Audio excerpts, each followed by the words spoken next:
y vi volar por en medio del cielo a otro ángel que tenía el Evangelio eterno para predicarlo a los moradores de la tierra, a toda nación, tribu, lengua y pueblo.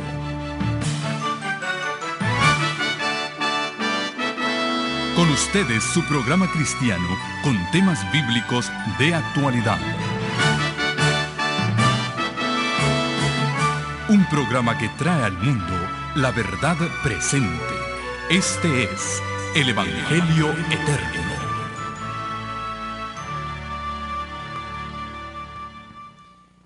Desde San José, California, les damos una cordial bienvenida. No solamente a aquellos que se han dado cita en esta hora para escuchar la palabra de Dios en este lugar, pero también a aquellos que se unen con nosotros a través de la pantalla. Sean bienvenidos a la proclamación del mensaje de Cristo Jesús. Antes de abrir el santo libro de Dios, vamos a pedir que el Espíritu Santo nos guíe, que impacte nuestros corazones. Para aquellos que puedan, se pueden arrodillar conmigo, los demás pueden inclinar sus rostros allí donde están. Nuestro amantísimo Padre y Dios, bendito y glorificado sea tu nombre. Señor, hay muchas almas aquí presentes y hay muchos que nos escuchan que vienen con necesidades, con peso sobre su corazón. Tú conoces nuestra vida, Señor. Tú sabes que como humanos estamos acongojados por tantas situaciones difíciles, pero para ti, Señor, no hay nada imposible. Te pedimos en el nombre de Cristo Jesús que levantes la carga de cada corazón, que traigas paz a nuestro espíritu, que nos des un momento de solaz para que juntos podamos gozarnos en tu presencia y en estudiar tu palabra. Háblanos a través de ella, que cada corazón pueda ser compungido y conmovido por esa hermosa historia de amor, y que al levantarnos hoy y salir de este lugar podamos decir: qué bueno fue venir a escuchar la palabra de Dios. Todos estos favores te los pedimos, suplicándote que tu bendición alcance a aquellos que nos miran en esta hora a través de la pantalla, donde quiera que estén. En el nombre precioso de Jesús lo agradecemos. Amén, Señor. Amén.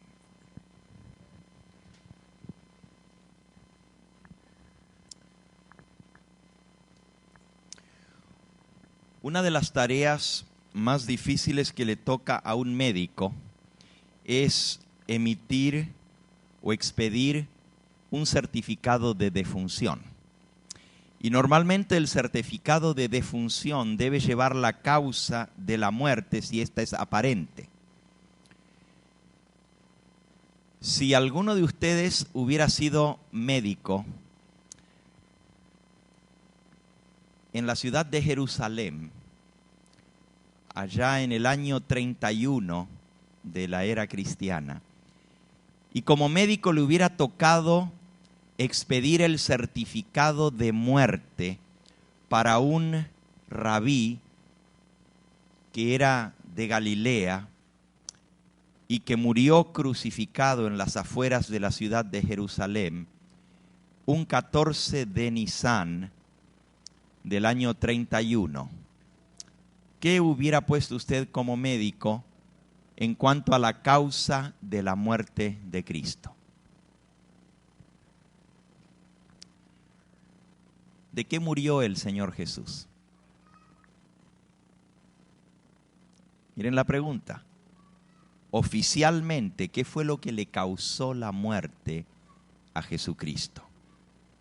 El certificado de nacimiento diría nombre: Jesús de Nazaret, hijo de José y de María. Edad, 33 años. Causa de su muerte, ¿qué pondrían? ¿Se muere uno de tristeza?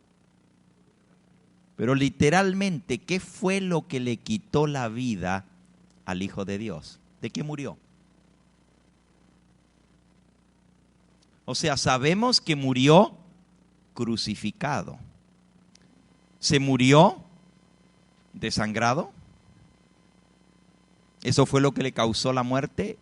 el desangramiento de la crucifixión? La mayoría de los que eran crucificados en la época del Imperio Romano morían después de varios días de estar colgados en la cruz. En realidad, la muerte de cruz era una muerte lenta, una muerte dolorosa, excruciante. De ahí viene la palabra de cruz, justamente, algo que se alarga. No se morían de inmediato, les tomaba varios días y normalmente no morían de las heridas de estar clavados en una cruz, sino morían de la infección. Las moscas venían en el lugar donde estaba sangrando las heridas, ponían sus huevos, se reproducían y los gusanos comenzaban a comerse en viva la persona. Los insectos venían, se metían en los ojos, como tenían las manos clavadas, no podían espantarlos y la mayor parte de las veces morían de la infección de los clavos, que obviamente no estaban desinfectados y producían una terrible infección, y la infección traía un estado metabólico tal que finalmente se morían de la infección. ¿De eso murió Jesús? No. Pero no se murió por haber sido crucificado, ¿o sí?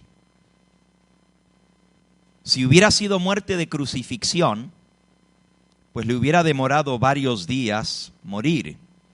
Las torturas de la cruz los llevaban a perder eventualmente el conocimiento y al fin morían después de varios días de sufrimiento terrible. Pero Jesús se murió el mismo día que lo crucificaron. ¿De qué se murió? Si ustedes buscan en San Juan, en el capítulo 19, San Juan 19, comenzando con el versículo 31 en adelante, dice así: Entonces los judíos, por cuanto era la preparación de la Pascua, a fin de que los cuerpos no quedaran en la cruz en el día de sábado, pues aquel día de reposo era de grande solemnidad, rogaron a Pilato que les quebrasen las piernas y fuesen quitados de allí. Vinieron pues los soldados y quebraron las piernas al primero, y asimismo al otro que había sido crucificado con él. Mas cuando llegaron a Jesús, como le vieron ya muerto, no le quebraron las piernas. ¿Por qué se les quebraba las piernas? Querían bajarlos de la cruz. Algunos dicen, bueno, si no estaban muertos, les quebraban las piernas para que no se pudieran escapar. Esa no era la razón para quebrarles las piernas, como vamos a ver en un momento más. Pero lo cierto es que sí les quebraron las piernas a los malhechores que estaban con él. Pero a él no le quebraron las piernas porque vieron que ya estaba muerto. ¿Qué fue lo que causó la muerte del Señor Jesús? Hace algunos años atrás, un arqueólogo hizo una investigación exhaustiva sobre la muerte a través de crucifixión. Investigó las crucifixiones en el Imperio Romano, más de 500 crucifixiones. Este arqueólogo desenterró los huesos de personas que fueron crucificadas. Hizo una investigación, miró todos los documentos que había con respecto y escribió un libro. El autor de este libro es Martin Weber. Y el libro se titula La crucifixión, así simplemente, La crucifixión. Pero en ese libro él revela algunos datos sumamente interesantes con respecto a la manera de ejecución de aquellos que eran crucificados en la época del Imperio Romano. Por cierto, ya hemos dicho que la crucifixión era una tortura inhumana. Se aplicaba a reos, a la gente más odiada en el imperio. Sin embargo, leyendo el libro de Martin Weber, llegué a descubrir ciertas cosas de las cuales no estaba muy al tanto con respecto a los métodos de la crucifixión. Y voy a tocar algunos de estos puntos.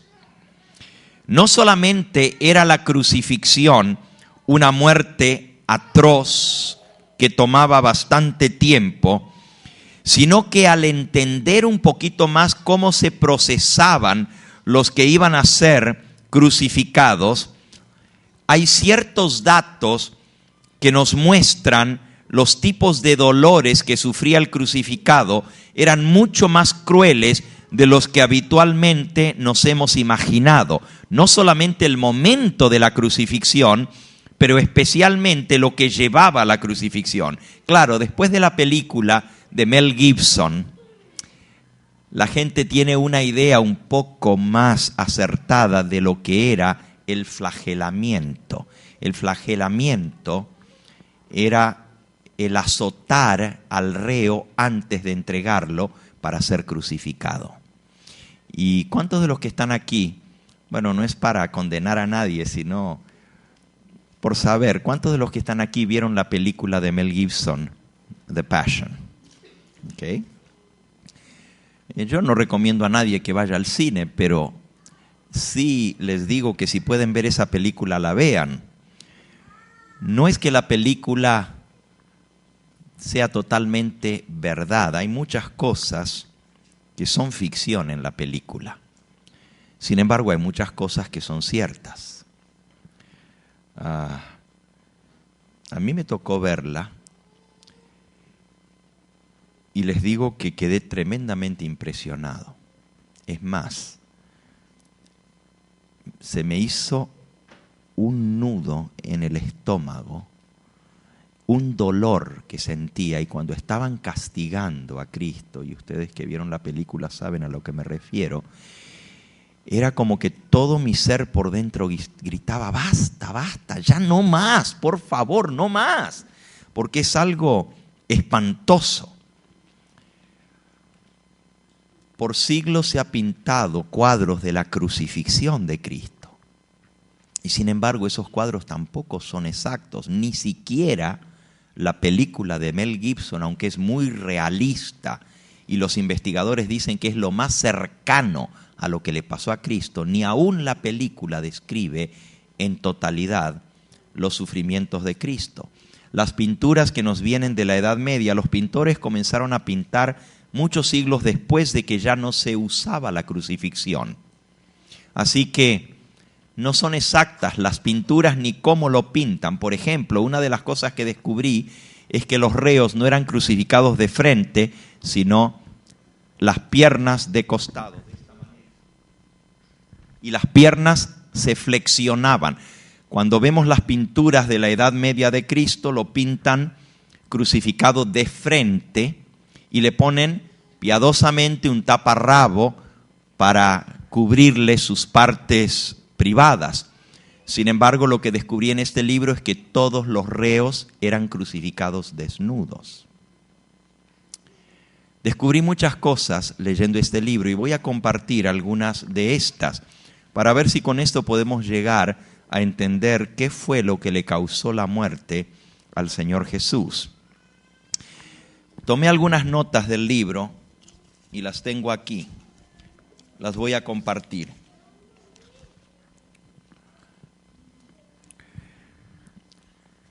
En primer lugar,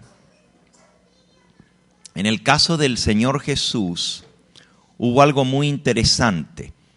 Siendo que uno de los que escribió un evangelio da un relato de lo que sucedió y el que lo escribió era médico, usa algunos términos médicos para describir lo que pasó el Señor Jesús. Después de que Jesús y sus discípulos observaron la Pascua en el aposento alto, en una casa en el suroeste de Jerusalén, bajaron de esa zona alta de la ciudad, descendieron por el torrente de Cedrón y cruzando el torrente al otro lado, se dirigieron al Monte de las Olivas. El Monte de las Olivas al pie tiene un huerto que se llama el huerto del Getsemaní. Jesús sabía que había llegado su hora y la Escritura dice que estaba muy triste. Si ustedes buscan en San Mateo, en el capítulo 26, San Mateo capítulo 26, está la institución de la Santa Cena, la última cena con el Señor Jesús. Les dio la copa, les dio el pan, les habló de su muerte, y entonces dice en el versículo 36, Jesús llegó con los discípulos a un lugar que se llama Getsemaní, y le dijo a sus discípulos: sentaos aquí, entre tanto que yo voy allí y oro. Y tomando a Pedro y a los hijos de Zebedeo, comenzó a entristecerse y a angustiarse en gran manera. Y entonces Jesús dijo: mi alma está muy triste hasta la muerte, quedaos aquí y velad conmigo. Estas expresiones son muy interesantes. Comenzó a entristecerse en gran manera. Cayó sobre él una congoja tan grande, que le desfiguró el rostro. Fue tan terrible lo que él pasó esa noche en el Getsemaní, que el médico Lucas, que escribió uno de los evangelios y él era médico, dice en San Lucas en el capítulo 22, una declaración muy interesante. San Lucas capítulo 22 dice en el versículo 40, vamos a leer desde el 39. Saliendo Jesús se fue como solía al monte de las Olivas, y sus discípulos lo siguieron. Cuando llegó a aquel lugar les dijo: orad para que no entréis en tentación. Y él se apartó de ellos a la distancia como de un tiro de piedra, y puesto de rodillas oró, diciendo: Padre, si quieres, pasa de mí esta copa, mas no se haga mi voluntad sino la tuya. Y se le apareció un ángel del cielo para fortalecerlo. Y estando en agonía, oraba más intensamente, y era su sudor como grandes gotas de sangre que caían hasta la tierra. Ahora noten, el médico Lucas dice: y estando en agonía. La palabra que se usa aquí es un término médico, y como Lucas era médico sabía muy bien lo que estaba utilizando. La palabra agonía en el griego significa literalmente los estertores antes de la muerte. Cuando una persona está agonizando, y de igual manera lo usamos nosotros hoy en día, cuando decimos que alguien está agonizando, es que ya se está muriendo. Y ese es exactamente el término que usa Lucas, pero no está hablando de la cruz, está hablando de la noche anterior en el huerto del Getsemaní. Dice que estaba agonizando y comenzó a salirle de sus poros un sudor como grandes gotas de sangre que corrían hasta la tierra. Este fenómeno es un fenómeno muy raro. Sudor de sangre se dice en griego hematidrosis. Hema es sangre, o gema. De ahí viene la palabra hematología, el estudio de la sangre. Y hematidrosis literalmente significa que brota la sangre de la piel, de los poros. Es un término médico nuevamente que lo usa el médico San Lucas aquí. Según lo que yo investigué sobre la hematidrosis, ha sido observado en muy pocas ocasiones por la ciencia médica. Solo ocurre en momentos de gran sufrimiento, de emociones extremas, estados emocionales terribles. Ahora, esto es diferente a estigmatización. La estigmatización es cuando brota sangre de la mano. En este caso no es estigmatización, sino hematidrosis, lo que se usa aquí como término médico, y dice que brotaba sangre como sudor en el rostro y caía hasta la tierra.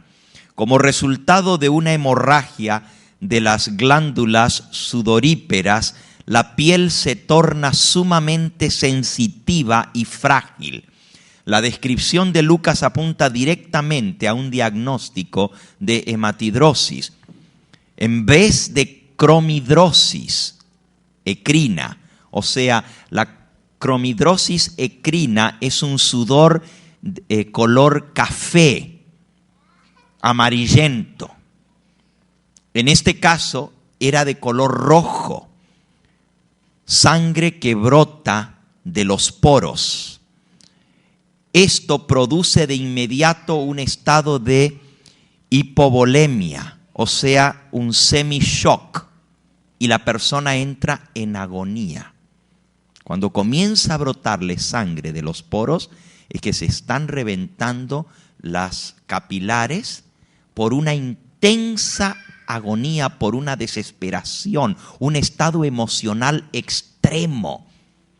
Todos los casos que se han dado de hematidrosis registrados por la ciencia médica terminan con la muerte de la persona en la próxima media hora después de sudar sangre. Cristo se hubiera muerto en el Getsemaní. Por eso dice que vino un ángel para fortalecerlo del cielo. Ahora algunos dicen, el ángel vino para que no sufriera tanto. No, al contrario, vino para fortalecer su naturaleza física, para que pudiera aguantar todavía lo que le esperaba. Porque aquí estamos hablando del jueves por la noche, en el jardín del Getsemaní. Todavía le falta todo el juicio judío, todo el juicio romano. Le falta todavía todo el flagelamiento. Le falta el cargar su cruz y finalmente le falta el estar crucificado. ¿Hacia dónde estamos apuntando? No fue la crucifixión lo que le causó la muerte, porque se estaba muriendo la noche anterior. Poco antes de la medianoche fue arrestado en el huerto del Getsemaní. Uno de sus discípulos lo entregó con un beso. Primero lo llevaron ante Anás, luego ante Caifás, el sumo sacerdote. Esto era el rango principal entre los sacerdotes. Entre la 1 de la mañana y el amanecer, Jesús fue llevado entre Anás, luego a Caifás, luego al Sanedrín y de vuelta a Anás. 4 juicios le hicieron. O lo llevaron ante 4 personas. Se trajeron testigos falsos. Lo estuvieron acusando. Fue culpado de blasfemia. En San Lucas capítulo 22, versículo 63.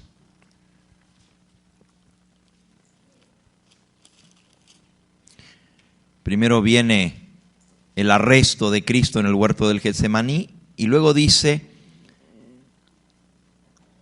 versículo 63, y los hombres que custodiaban a Jesús se burlaban de él y lo golpeaban, y vendándole los ojos, le golpeaban el rostro y le preguntaban diciendo, adivina, ¿quién fue el que te golpeó? Y decían muchas otras cosas injuriándole.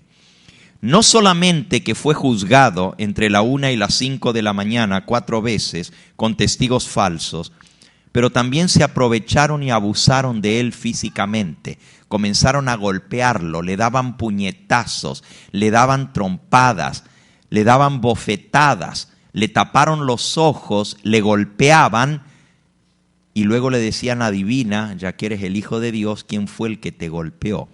Comenzaron a abusarlo físicamente desde muy temprano en la madrugada.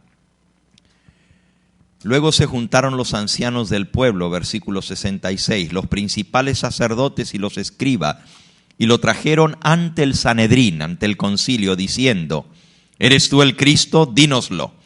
Y él dijo, si os lo dijere no creeréis, y también si os preguntare no me responderéis, ni me soltaréis. Finalmente el Sanedrín dijo, ¿qué más testimonio necesitamos? Nosotros hemos oído de su propia boca las blasfemias. Sin embargo, como los judíos no tenían jurisdicción política para poder enjuiciar a una persona, el castigo de la blasfemia era apedreamiento, según el libro de Levítico. Cuando una persona blasfemaba, tenía que ser apedreada. Pero como los judíos no tenían derecho político ni social para enjuiciar a una persona y para darla a la muerte, porque estaban bajo el dominio de los romanos, necesitaban que un oficial romano lo declarara digno de muerte. Así que ante el concilio 2 veces fue declarado culpable de blasfemia. Era suficiente para que lo mataran, apedreado. Sin embargo, lo llevaron ante Poncio Pilato. Poncio Pilato era gobernador o procurador romano de Judea. Poncio Pilato preguntó cuáles eran los cargos, y en este caso no lo acusaron de blasfemia, porque blasfemia es un cargo religioso. Inventaron un cargo político para poderlo enjuiciar y conseguir que lo declararan digno de muerte. Lo acusaron de ser sedicioso, lo acusaron de tratar de formar una revuelta contra el gobierno. Dijeron, este dice que es rey de los judíos. Eso es en contra del imperio, porque no puede haber un rey cuando hay un emperador. Y el cargo que le hicieron fue político, mientras que entre los judíos el cargo fue religioso, de blasfemo. Por supuesto, todas eran mentiras, falsos testimonios. Cuando Poncio Pilato se dio cuenta de que era Galileo, pues lo mandó al tetrarca de Galilea, que era Herodes. Así que primero lo enjuició Pilato, Pilato lo mandó a Herodes, y Herodes lo escuchó, quiso que le hiciera un milagro cuando Cristo se negó a hacerle un milagro, lo mandó de vuelta a Pilato. Esto fue todo entre las 6 de la mañana y las 9 de la mañana, en esas 3 horas. Cristo tuvo que caminar de un lugar para otro, entre la casa de Poncio Pilato, que era el pretorio, hasta la casa de Herodes. Son más o menos 4 kilómetros, así que tuvo que caminar esos 4 kilómetros. No había dormido en toda la noche, posiblemente ni agua le habían dado, lo habían golpeado, lo habían abusado, lo llevaron de un lugar a otro. Finalmente Poncio Pilato lo declara digno de muerte. Ahora, el juicio romano es muy interesante. En vista de que el permiso de ejecución debía venir de los gobernantes romanos, Jesús fue llevado temprano por la mañana por los oficiales del templo hacia el pretorio, la fortaleza La Antonia, la residencia de Poncio Pilato, procurador de Judea, que era una provincia romana.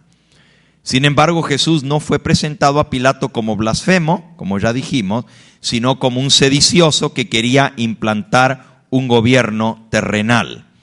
Pilato no le levantó ningún cargo oficial, sino que al enterarse que era Galileo, lo envió ante Herodes Antipas, el tetrarca de Judea, para que lo juzgase.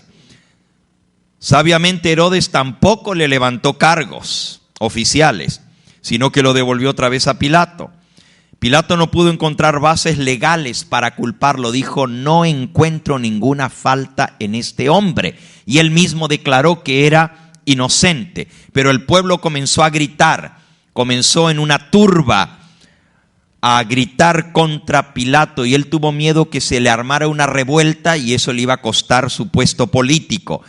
Instigado por los sacerdotes, el pueblo comenzó a gritar demandando su crucifixión. Y le dijeron, si sueltas a este, no eres amigo del César. O en otras palabras, te vamos a reportar a tus superiores en Roma y vas a perder tu puesto.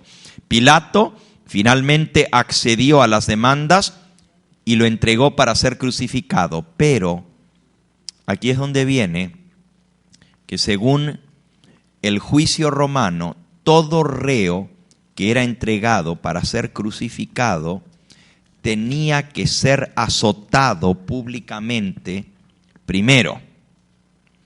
Vamos a San Mateo capítulo 27. San Mateo 27.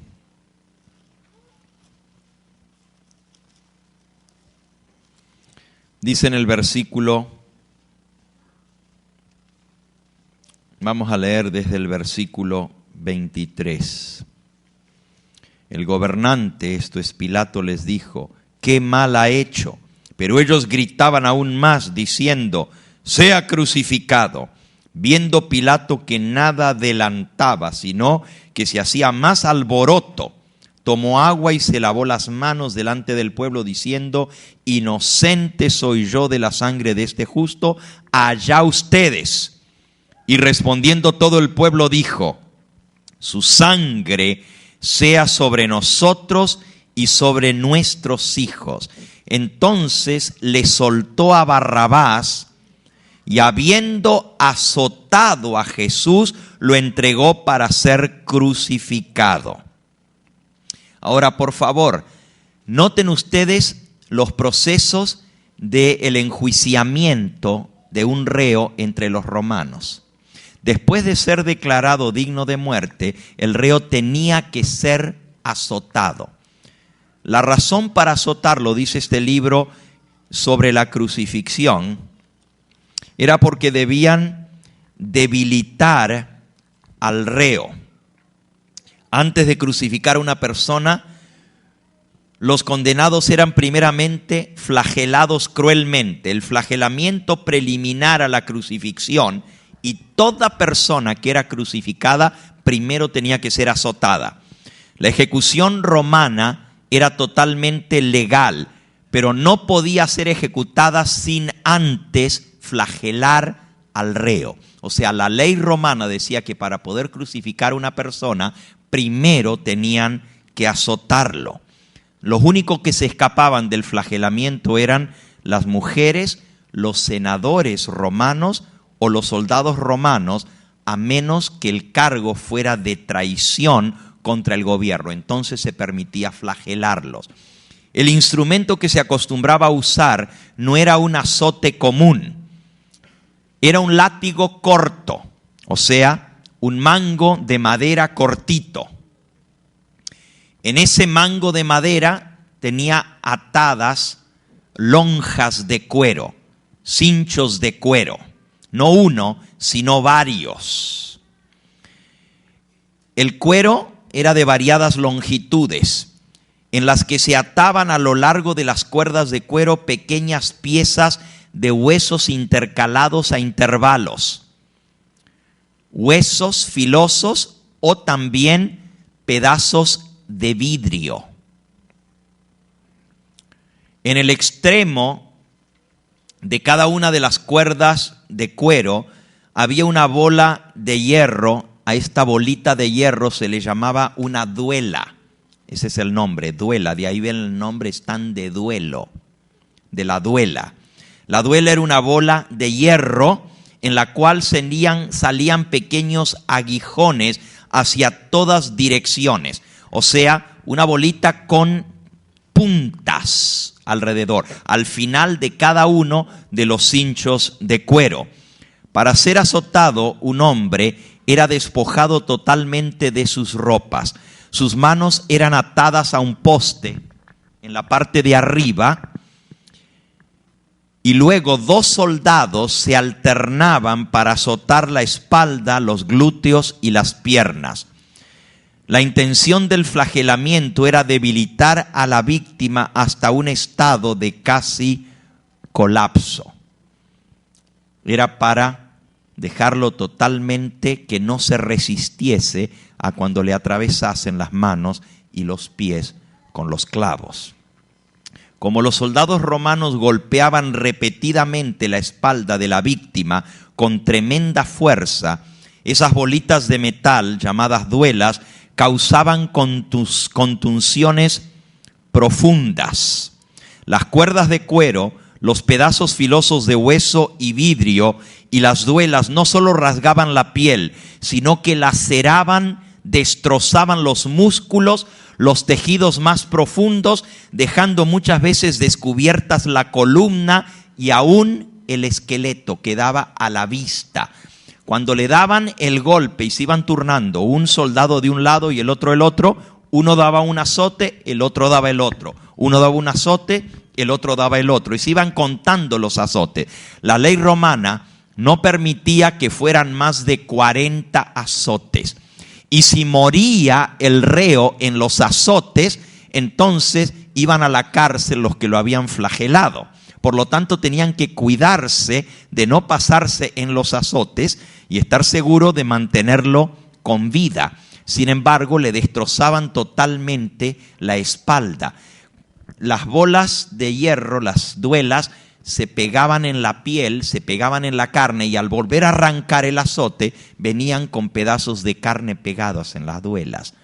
Cuando le volvían a dar encima, y yo creo que si ustedes han visto la película, pues no necesitan que les explique mucho, porque es algo realmente atroz, es algo inhumano, es algo que no se puede describir, la brutalidad del flagelamiento. La carne quedaba totalmente lacerada, producía estremecimientos, y la pérdida de sangre producía un shock circulatorio. La espalda quedaba toda cruzada con terribles laceraciones sangrantes, trozos de carne, trizas en la espalda literalmente. Después del flagelamiento o el azote, se acostumbraba a hacer otra cosa que también la encuentran en el relato evangélico. Se llevaba a la persona a un lugar público para hacerla escarnio, o sea, para burlarse públicamente de esa persona, para que sirviera como escarmiento. Y allí públicamente se le hacía un acto de burla o de escarmiento. Jesús pasó exactamente lo mismo. Dice San Mateo 27:26. Entonces le soltó a Barrabás, y habiendo azotado a Jesús, lo entregó para ser crucificado. Entonces los soldados del gobernador llevaron a Jesús al pretorio. El pretorio es la plaza pública. Y reunieron alrededor de él a toda la compañía de soldados. Una compañía son 120 soldados en una compañía. Reunieron a toda la compañía de soldados en torno a él. Pero miren lo que dice el versículo 28. Y desnudándole, echaron encima un manto escarlata. Justamente el escarnio, noten, primero era flagelamiento, primero era juicio, luego flagelamiento y luego escarnio. El escarnio es la burla pública por la cual tenían que pasar los reos. Se los desnudaba completamente en público para que les diera vergüenza. Lo dejaban completamente desnudo, se burlaban de sus intimidades, hacían burla de sus órganos sexuales. Y en el caso de Jesús, dice que le tiraron encima un manto escarlata, o sea, un pedazo de tela rojo para simular que era un rey. Y pusieron sobre su cabeza una corona tejida de espinas, versículo 29. Le dieron una caña en la mano derecha, simulando un cetro de rey. E hincando la rodilla delante de él, le escarnecían. La palabra escarnecer es justamente uno de los términos del proceso del enjuiciamiento para la crucifixión. Flagelamiento, escarnio y luego crucifixión. Le escarnecían diciendo: salve, rey de los judíos. Y escupiéndole, tomaban la caña y le golpeaban en la cabeza. Ahora noten, era burlarse, y siempre buscaban algo sobre qué burlarse. En el caso de Cristo, como había sido acusado de que quería ser rey, se burlaron de rey. Lo dejaron desnudo delante de toda la compañía de soldados. Los soldados eran hombres bruscos, brutos y muy malos, acostumbrados a la crueldad, y pueden ser muy crueles. Los escarnios, la Biblia no dice cuáles eran los escarnios, pero se burlaron del Señor Jesús repetidas veces. Le tejieron una corona de espinas.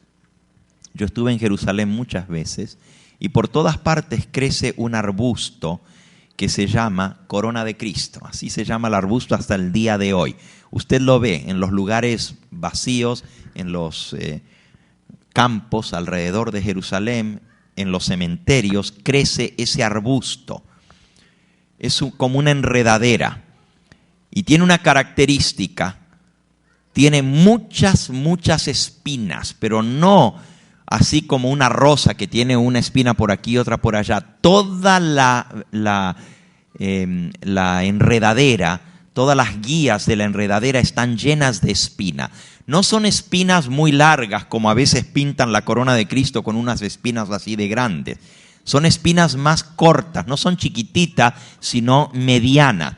Les menciono esto porque a veces una espina muy grande pues no es tan fácil que se introduzca, mientras que las espinas cortitas son más fáciles de introducir. Pero al meterle la corona de espinas, las espinas de corona de Cristo, como se llama la enredadera, son más o menos entre media pulgada de largo hasta 1,5 pulgadas, o sea, más o menos de este tamaño.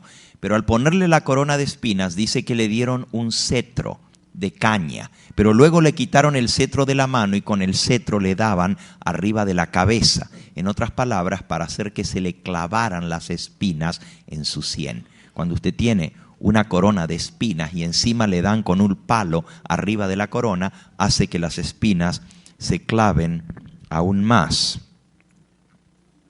Todo esto pasó el Señor Jesús.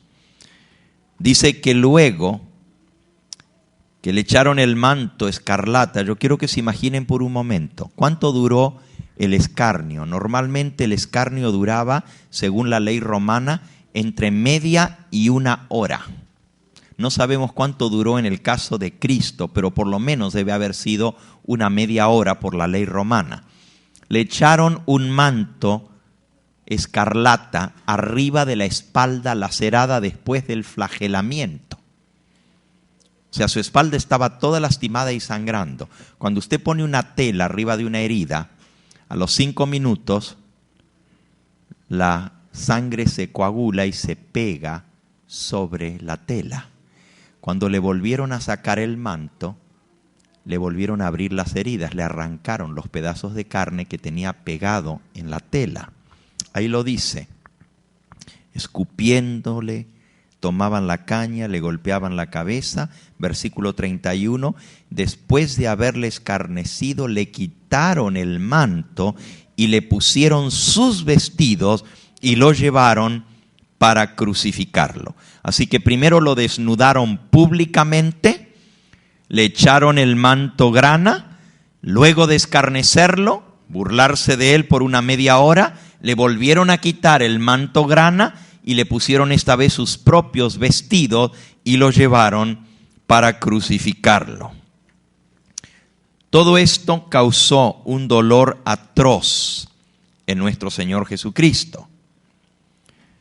Sin embargo, no fue esto lo que causó su muerte. Al llegar al lugar de la ejecución, un poquito antes de eso, parte de la ley romana era que el reo debía cargar su propia cruz. Cuando hablamos de la cruz está compuesta de 2 partes. Por eso se llama cruz. Cruz es cruzar. Tienen que haber 2 palos para poderlos cruzar. Los testigos de Jehová dicen que Cristo fue crucificado en un madero y no en una cruz. Sin embargo, todos los pasajes bíblicos hablan de ser crucificado. Tiene que haber habido por lo menos 2 palos para que haya una cruz. El palo más grande, el mástil, es el que más pesa. Ese normalmente estaba ya en el lugar de la ejecución esperando la ejecución. No era ese el que se cargaba. Todas esas fotos y pintura y aún películas que ustedes ven de Jesús cargando una cruz, no fue así. Lo que cargaban los reos era el estepe. El estepe es la parte que cruza arriba de la cruz. Como era de madera maciza, bien pesada, solamente el estepe que era la parte de arriba de la cruz, lo que cruza, pesaba entre unos 40 a unos 60, a unas 60 libras, o sea, unos 25 kilos. Jesús era un hombre fuerte, no era enfermizo. Todos esos dibujos de la Edad Media que lo pintan lánguido y flaquito son pura mentira. Jesús no era una persona debilucha. En primer lugar, era carpintero. Estaba acostumbrado a trabajar físicamente con la madera, a cortar, a echar abajo árboles. Era una persona bien constituida. Además, sus viajes continuos por Jerusalén, Galilea, Judea, le llevaban a caminar muchas millas. Estamos hablando de kilómetros y kilómetros que él recorría a pie. Una persona tenía que estar en buenas condiciones físicas para poder hacer todo esto. Sin embargo, la Biblia dice que Jesús sucumbió bajo el peso de la cruz. ¿Por qué? No era porque era debilucho, sino porque el dolor que él había venido sufriendo desde la noche anterior, donde estaba a punto de morirse, estaba agonizando, le estaba causando una debilidad tan grande física que no fue porque no había bebido agua, no fue porque no había comido, no fue ni siquiera por la pérdida de sangre del flagelamiento, aunque todo eso contribuyó para que se sintiera más débil. Había otra condición que hacía que Jesús ni siquiera tuviera fuerza para cargar la cruz cuando era un hombre fuerte y sano. Dice la Escritura de que cuando llegaron al lugar de la crucifixión, primero crucificaron a los otros dos. Según lo que yo leí de la crucifixión en este libro, los reos se resistían a ser crucificados. Normalmente se necesitaban entre 6 y 8 soldados para aguantarlos en el piso, porque trataban de soltarse, trataban de resistir el que le atravesaran las manos con los clavos. Ahora, cuando hablamos de los clavos, no piensen que son clavos como los clavos que se hacen hoy en día, esos bien lisitos, hechos con torno. Los clavos que se usaban eran hechos en un yunque con martillo, dándoles forma, y eran cuadrados, o sea, los bordes no eran redondos, sino cuadrados, como una cuña. Eran por lo menos 10 veces el grosor de los clavos normales que nosotros nos imaginamos que se usaron para la crucifixión, los que se ven en las películas. Nada que ver con eso, eran unos clavos gigantescos. El dolor era terrible, y si no eran colocados bien los clavos, les quebraban los huesos al entrar. Por eso tenían que saber dónde meter el clavo. Y con un hombre que se está resistiendo y está tratando de quitar la mano, lo normal es que el reo, cuando le van a querer crucificar, cierre la mano. Por eso no se les clavaba en la palma de la mano, sino en la muñeca. Otra razón para clavar en la muñeca es que en la mano no hay de dónde aguantar el peso del cuerpo. Como los dedos, los huesos no tienen algo que los sostenga, si se mete entre medio aquí en la palma de la mano, se desgarra con el peso del cuerpo la carne y se sale, el cuerpo se cae, no aguantaría, se le desgarraría la carne porque no hay ningún otro hueso que cruce. El lugar lógico para meter el clavo es aquí. Si ustedes miran en su mano, van a encontrar un lugar que hay un hueco normal. Si ustedes se tocan aquí en la muñeca, van a encontrar un lugar donde hay un hueco. Ese es el lugar donde se colocaba el clavo. Y saben, todos los informes de crucifixión de la época de Cristo dicen que los clavos se clavaban en este lugar, y están las muestras aún en los osamentos que quedan, muestra por dónde entraron los clavos. En ningún momento se ponían los clavos aquí como se ven en las películas. Ahora, la Biblia dice, horadaron sus manos y sus pies en el Salmo 22. Algunos dicen, bueno, si le metieron el clavo aquí, ¿cómo la Biblia dice que horadaron su mano? En el idioma hebreo, la palabra mano se dice yad. Y el yad incluye la muñeca. Cuando usted habla con un judío y está hablando de la mano, le incluye la mano desde la muñeca hasta arriba, no solamente la palma y los dedos. Así que es correctamente decir, horadaron sus manos, aunque el clavo sea puesto aquí. Ahora, ¿por qué les menciono esto? Si bien sería un dolor terrible que te atravesaran aquí la palma de la mano, es mucho más terrible aquí, porque justamente allí el clavo puede aguantar el peso del cuerpo porque hay un hueco en medio de los huesos.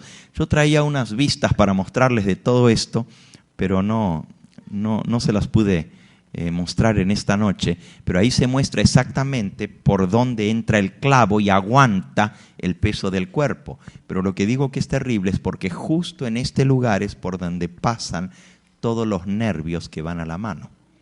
O sea que al meter el clavo allí, si bien no se quiebra un hueso porque hay un agujero natural en la osamenta, sin embargo es el orificio por donde pasan todos los nervios que van para la mano. En otras palabras, al meter el clavo allí, le estaban paralizando la mano y cercionando los nervios sensitivos de la mano.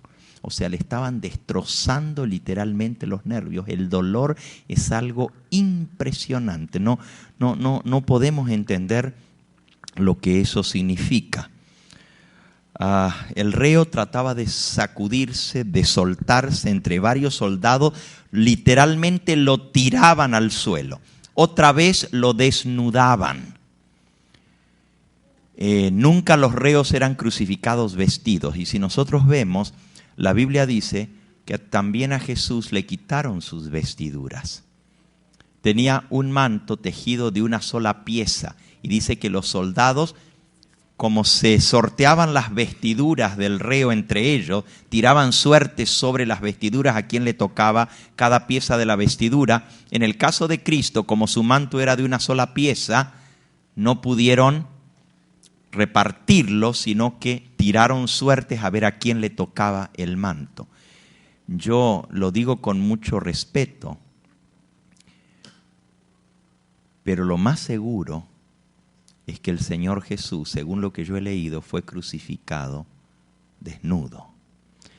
A nosotros nos da mucha vergüenza decir esto de nuestro Salvador, pero eso nos muestra hasta dónde fue el extremo al cual Él tuvo que pasar para redimirnos a nosotros.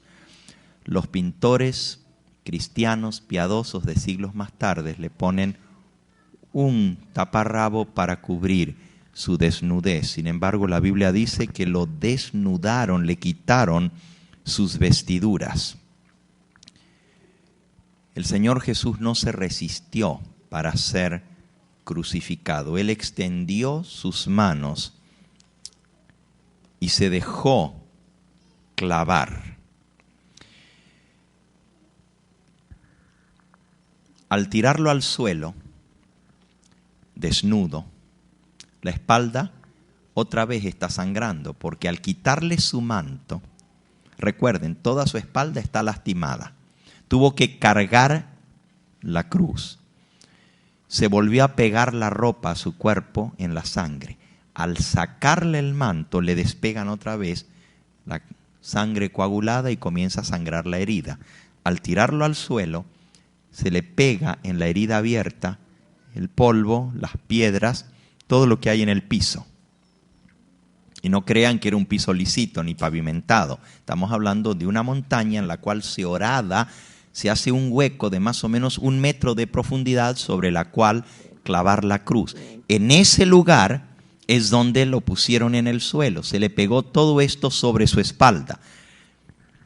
Luego que lo crucifican, no es el dolor más terrible solamente el atravesarle sus muñecas y sus pies. Normalmente el reo se desmaya en ese momento. No soporta el dolor de destrozarle los nervios sensitivos de la mano y pierde el conocimiento. Por eso le dan a beber vinagre o alcohol para que se despierte otra vez. Pero el dolor más grande ni siquiera es cuando le atraviesan las manos y los pies, es cuando levantan la cruz. Porque mientras está en el suelo, no está haciendo presión. Pero al levantarla, el cuerpo comienza ahora a colgar de la cruz. Pero como la cruz todavía no está metida en el agujero, viene lo peor.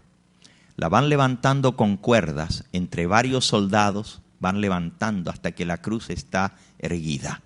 Y una vez que está levantada con el peso del cuerpo, comienzan a darles martillazos al pie del palo para que vaya corriendo. No lo pueden levantar porque pesa demasiado con el cuerpo de la persona y la cruz en sí es un tronco pesadísimo. No lo pueden levantar y meterlo en el hueco, por lo tanto lo golpean con un mazo al pie y con cada martillazo lo van acercando un poquito más al borde del agujero, que es donde va a caer ahora la cruz. Con cada martillazo se sacude toda la cruz y los clavos que están allí le están tocando sus nervios sensitivos. Pero cuando cae de golpe a 1 metro de profundidad, el golpe seco de caer la cruz prácticamente hace que peguen unos gritos terribles. Según lo que leí en el libro de la crucifixión, la gente se tapaba las orejas para no escuchar el alarido que pegaban cuando caía la cruz dentro. Y por todas las casas de alrededor, dice que la gente cerraba las ventanas cuando iba a haber crucifixión para no escuchar los gritos y los alaridos que pegaban cuando caía la cruz dentro del pozo. Todo eso lo pasó el Hijo de Dios, pero eso no fue lo que le causó la muerte. La posición en la cruz era de costado. Sin embargo, todas las crucifixiones de las cuales hay dibujos, como ya les mencioné anteriormente, se extendían las manos, pero el cuerpo estaba de esta manera. ¿Okay? Las piernas estaban de costado y el cuerpo así. Y con las piernas flexionadas. Es la posición en que se crucificaban. La razón era para que pudieran hacer movimiento con las piernas. De otra manera no podrían respirar. Cuando el diafragma está extendido por el peso del cuerpo, uno puede inhalar, pero no puede exhalar. Es muy difícil. Se necesita empujarse. Por eso ustedes han visto que al pie de la cruz, debajo de los pies, le colocaban como una pequeña plataforma de madera. Algunos decían era para que reposara los pies. No, no era para darles comodidad, era para darles la posibilidad de respirar. Cada vez que tenían que exhalar para sacar el aire, para aflojar la tensión del diafragma, el reo tenía que hacer este movimiento. Y entonces tenía que empujarse. Y empujarse con los pies, levantando el peso del cuerpo para poder soltar el aire. Eso era otro dolor terrible, porque con la espalda desnuda y lastimada encima del palo y con todas las piedritas que tenía pegada en su espalda, era un dolor atroz. Para poder respirar tenía que hacer eso. Ahora entienden por qué se les quebraban las piernas. Las piernas se quebraban no para que no se escaparan, sino para quitarles la vida rápido. Si ustedes se recuerdan, el texto con el cual comenzamos decía que vinieron a los dos que estaban crucificados al lado de Jesús y le quebraron las piernas al primero y le quebraron las piernas al otro que había sido crucificado con él, mas cuando llegaron a Jesús, como le vieron ya muerto, no le quebraron las piernas. Se quebraban las piernas para que murieran rápido, porque al no poder expirar, se morían de asfixia. Al tener las piernas quebradas ya no podían empujarse hacia arriba y todo el peso del cuerpo recaía, el diafragma extendido, no podía exhalar y por lo tanto en 4 o 5 minutos morían de asfixia. Los familiares de los reos lo que hacían era cuando le quebraban las piernas, lo empujaban desde abajo con un palo debajo de las axilas y lo levantaban para escuchar sus últimas palabras. Eso encontré en el libro de la crucifixión, que siempre las últimas palabras de un reo eran cuando les metían los palos debajo de las axilas, lo empujaban hacia arriba a sus familiares para que pudiera despedirse. Y al soltarle el palo otra vez, expiraban, ya no podían seguir respirando. Por eso les quebraron las piernas a los dos que estaban a su lado. A Jesús no le quebraron las piernas. Ahora, porque se murió. Porque ella estaba muerto. Si los demás, los otros dos, estaban vivos, a ellos los tuvieron que asfixiar para morir. Jesús no murió de asfixia. Jesús no murió de infección, porque no tenía sino 6 horas de estar crucificado. La infección no entra en su totalidad sino hasta el 3er día. Comienza la infección, pero recién al 3er día comienzan a darse los efectos. Y pueden durar bastante tiempo según la contextura de su cuerpo, según la salud que tengan, según las defensas. Pueden durar, bueno, en todo lo que leí del libro de la crucifixión, es un libraco que no es muy interesante leer, algunas cosas sí, pero es un libro como de 700 páginas. Pero una de las cosas que me impresionó fue de que la persona de la cual se tiene más, que duró más tiempo colgado en la cruz, fue justamente un reo que fue crucificado en Roma, en las afueras de Roma, y duró 18 días. Es el que más tiempo haya durado en una cruz. Normalmente morían entre los 6 a los 10 días. Muy pocas personas morían antes de 5 días. Lo normal era entre los 6 a los 10 días por infección morían. En el caso de Cristo no murió de infección, no murió de desangre. A pesar de todo el dolor que él pasó, no fue eso lo que le causó la muerte. ¿De qué murió?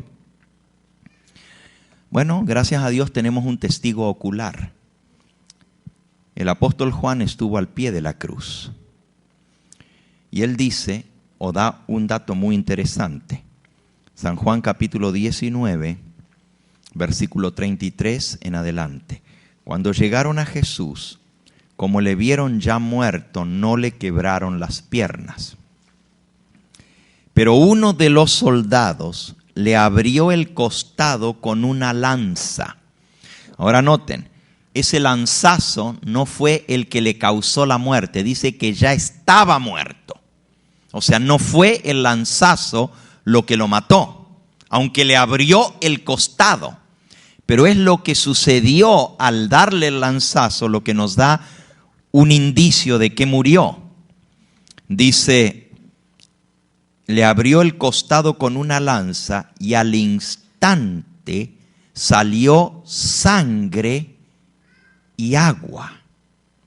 Y el que lo vio da testimonio, y su testimonio es verdadero. Y él sabe que dice la verdad, para que vosotros también creáis.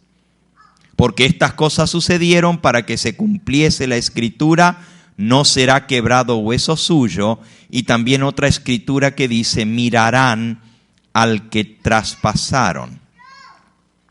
¿Qué tiene de importante este detalle? ¿Por qué Juan le da tanta importancia? ¿Por qué el apóstol Juan dice, y doy testimonio porque lo vi, y el que lo vio da testimonio y dice la verdad? ¿Por qué enfatiza tanto el hecho de que salió sangre y agua?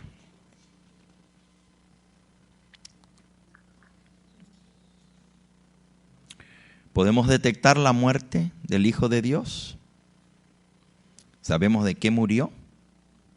Este testimonio es interesante, pero antes de que les diga lo que eso significa, sangre y agua. Y fíjense que son dos líquidos distintos, no mezclados. Si hubiera sido sangre mezclada con agua, se hubiera visto como sangre, porque se hubiera visto roja. Pero cuando Juan dice salió sangre y agua, es que vio dos líquidos distintos, uno rojo y el otro agua, transparente. Eran dos líquidos distintos. ¿Por qué? En un momento lo vamos a ver, pero antes de eso tenemos que ir un poquito antes de esto para entender de qué murió el Señor Jesús. Y vamos de vuelta con el evangelista Lucas, el médico. En San Lucas capítulo 23. Y estamos llegando ahora al diagnóstico de la muerte de Cristo.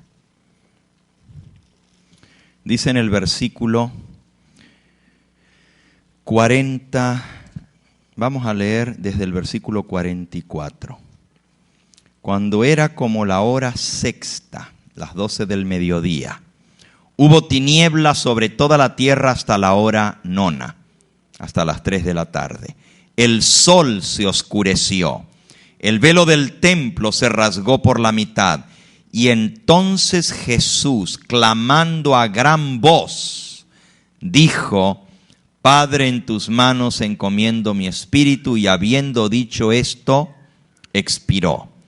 Aquí el evangelista Lucas dice, clamando a gran voz. La palabra que se usa aquí, en el idioma original, clamando a gran voz, literalmente en el griego, gran voz se dice megáfono. Fono es voz, mega es gran. Por eso la palabra mega la usamos para mega metrópolis, mega tal cosa, quiere decir grande. Fono es voz en griego. Clamar a gran voz se dice en griego megáfono. O sea, como un megáfono. Y nosotros usamos la misma palabra. Megáfono es como algo que aumenta la voz. Es un grito tremendo. Es una voz muy potente. Clamando, y la palabra clamando en el griego es alarido. Dio un alarido fuertísimo. O sea, un grito terrible. San Mateo lo registra de esta manera. Mateo 27, versículo 50. Mas Jesús, habiendo otra vez clamado a gran voz, entregó el Espíritu.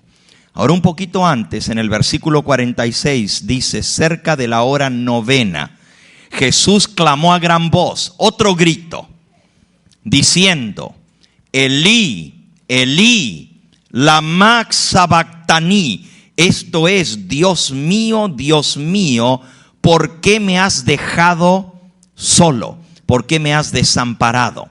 La palabra Elí quiere decir mi Dios. Elí, Él es Dios, Elí, mi Dios. Lama, ¿por qué? Sabactani, ¿por qué me dejaste solo? ¿Por qué me abandonaste? Recuerden que había tinieblas en torno a la cruz. Desde las 12 del mediodía a las 3 de la tarde, una mortaja negra cubrió la cruz y todo el monte donde Jesús estaba crucificado. El sol mismo, dice, se oscureció. Cuando la luz del mundo se apagaba, el sol se negó a dar su resplandor. Cuando el creador del universo moría y estaba en los estertores de la muerte, la naturaleza inanimada se compadeció de su propio creador. El sol se oscureció, hubo tinieblas en torno a la cruz. Pero la mensajera del Señor dice que esas tinieblas eran para ocultar el rostro del Padre. ¿Por qué Jesús gritó tan desesperadamente, Dios mío, ¿por qué me dejaste solo? ¿Por qué me desamparaste? Tenemos que entender lo que pasó. Desde el jueves por la noche, y ahora estamos retomando todo el hilo completo para llegar al final. Desde el jueves por la noche, el Señor Jesús, al participar de la Santa Cena, estaba asumiendo el cargo de víctima. Él era el Cordero Pascual. Y al dar a comer su cuerpo y decir, tomad, comed, esto es mi cuerpo que por vosotros es quebrantado, literalmente estaba asumiendo el lugar del Cordero Pascual. Estaba tomando el lugar que estaba señalado por ese Cordero desde hacía siglos. En otras palabras, cuando el pecador reconocía su pecado, venía al santuario, traía un animal inocente, un cordero, colocaba sus manos encima de la cabeza del animal y transfería su pecado a la víctima. El animal ahora, cargando el pecado, tenía que ser degollado para hacer sacrificio de expiación con la sangre del animal. El Señor Jesús recibe los pecados de la raza humana y le comienzan a ser colocados sobre él como víctima al asumir ese lugar en la noche pascual. Al dar de comer al Cordero Pascual, al darlo a sus discípulos, al dar el pan y el vino, Él está asumiendo el lugar del Cordero. Y los pecados le están siendo colocados sobre Él. Por eso cuando salieron de ahí, les dijo a sus discípulos: mi alma está muy angustiada, hasta la misma muerte. Se entristeció terriblemente. ¿Saben por qué se entristeció? Porque Él sabía lo ofensivo y terrible que es el pecado a la vista de su Padre. Él sabía que su Padre odiaba el pecado, que no podía soportar porque es demasiado puro de ojos para ver el mal, dice la Escritura. Dios no puede soportar estar en la presencia de la inmundicia, en la presencia de la suciedad. Y en ese momento Jesús estaba comenzando a cargar los pecados de toda la raza humana. Por eso el apóstol San Pablo dice en 1 Corintios, en el capítulo 15, esto es 1 Corintios, capítulo 15, os declaro, hermanos, el evangelio que os he predicado, el cual también recibisteis, en el cual también perseveráis. Versículo 2, por el cual asimismo, si retenéis la palabra que os he predicado, sois salvos si no creísteis en vano. Versículo 3, ¿cuál es esa palabra que nos salva? Porque primeramente os he enseñado lo que asimismo recibí, que Cristo murió por nuestros pecados conforme a las Escrituras, que fue sepultado y que resucitó al tercer día conforme a las Escrituras. La razón por la cual Cristo murió, dice el apóstol Pablo, es: Él murió por nuestros pecados. En otras palabras, Él cargó el pecado de todos nosotros. Esos pecados le fueron colocados sobre Él desde la noche pascual en adelante. Desde ese momento comenzó a cargar los pecados. Por eso estaba debilitado, por eso estaba angustiado, por eso estaba desesperado. Por eso esa noche estuvo a punto de morirse mientras agonizaba, porque sentía el peso del pecado sobre sí. Todo pecado que la raza humana hubiera cometido, desde Adán en adelante, le fue colocada sobre él. Poco a poco fue recibiendo esa carga, no de una sola vez porque lo hubiera destruido, pero poco a poco comenzó él a repasar la experiencia de la raza humana esa noche. Y al ir repasando las distintas generaciones en su mente, todos esos pecados de esas generaciones le fueron colocados sobre él. Comenzó con Adán y el pecado de Adán, y de allí en adelante comenzó a repasar las distintas generaciones, los que vivieron antes del diluvio, los que vivieron después del diluvio, los que vivieron en la época de los reyes de Israel y Judá. Todos esos pecados atroces le comenzaron a ser colocados, pero llegó a sus días y Dios le mostró a él en el futuro los pecados de las generaciones futuras que también tenía que cargar. No solamente los pecados pasados, sino también los pecados futuros. Y cuando todo ese peso del pecado le fue colocado sobre él, eso fue en los últimos momentos que llegó a las generaciones futuras. La hermana White habla acerca de esto y dice cómo Dios le fue mostrando las distintas generaciones que iba a redimir si cargaba sus pecados. Y cuando él dijo: Padre, si es posible, pase de mí esta copa, mas no como yo quiero, sino como tú, se estaba refiriendo a cargar esos pecados. Y le fueron colocados generación tras generación sobre él. Y el peso del pecado fue tan grande que le abrumaba. Desde las 12 del mediodía hasta las 3 de la tarde, los pecados que le fueron colocados fueron los pecados de las generaciones futuras. Y el peso fue tan terrible que cuando llegó el momento, Él vio lo que venía sobre la raza humana, gritó, Dios mío, no me dejes solo. Era tan ofensivo el pecado para Dios que Él sabía que esto podía separarlo de su Padre para siempre. Saben, hay muchas personas que piensan que Cristo aguantó todo lo que aguantó porque total, Él sabía que iba a resucitar. Sí, Él dijo, me matan y a los 3 días vuelvo a vivir. Y bueno, Él aguantó porque era nomás aguantar, total, iba a volver a vivir. Los que creen de esa manera no saben lo que el Señor Jesús pasó. Eso es lo que la película de Mel Gibson no puede explicar. Eso es lo que le faltó a la película. La película muestra horriblemente los sufrimientos físicos. Pero los sufrimientos físicos, dice en el libro Joyas de los Testimonios, tomo 2, en la página 215, que los sufrimientos físicos de Cristo fueron una milésima parte de los sufrimientos mentales que Él pasó. O sea, eso no fue nada. Ahora, yo no sé si ustedes entienden lo que es un sufrimiento mental, un sufrimiento emocional. ¿Comprendemos esa expresión? ¿Ustedes han sufrido alguna vez? ¿Se duele más el dolor físico o el dolor del alma? ¿Qué duele más? Algunas de ustedes han sido madres, han dado a luz. Dicen que es un dolor terrible, yo no lo he experimentado.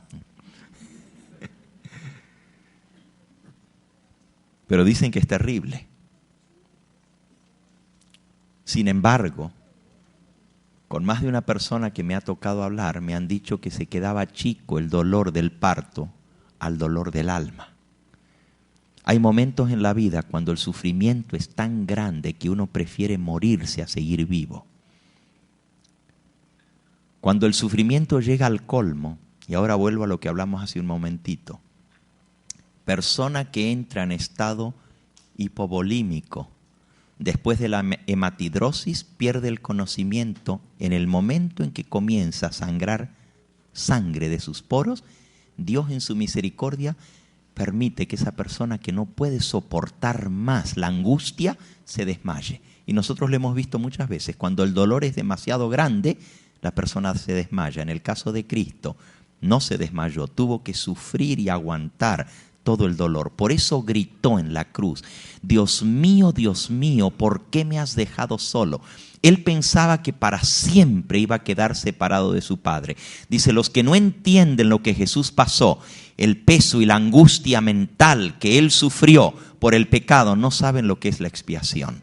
Solamente aquellos que entendemos hasta dónde fue el amor de Dios. Y saben, a veces hablamos del amor de Jesús por nosotros. Es una historia de amor. Pero saben, ¿quién sufrió más, el Padre o el Hijo? El Hijo, ¿verdad? ¿Quién sufrió más? ¿Jesús sufrió físicamente? ¿El Padre no? ¿Qué dijimos hace un momento? ¿Cuál es el dolor más grande? ¿La angustia emocional o la angustia física? El dolor más grande es el dolor emocional.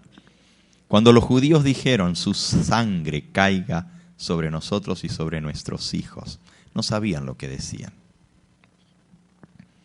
Les tocó sufrir mucho a los judíos. En la Segunda Guerra Mundial, millones de judíos fueron sacrificados y tuvieron que ver cómo mataban a sus hijos. No podían hacer nada, los torturaban delante de ellos. Les arrancaban los ojos, les cortaban las orejas, las manos, las lenguas. Y los judíos no podían hacer nada.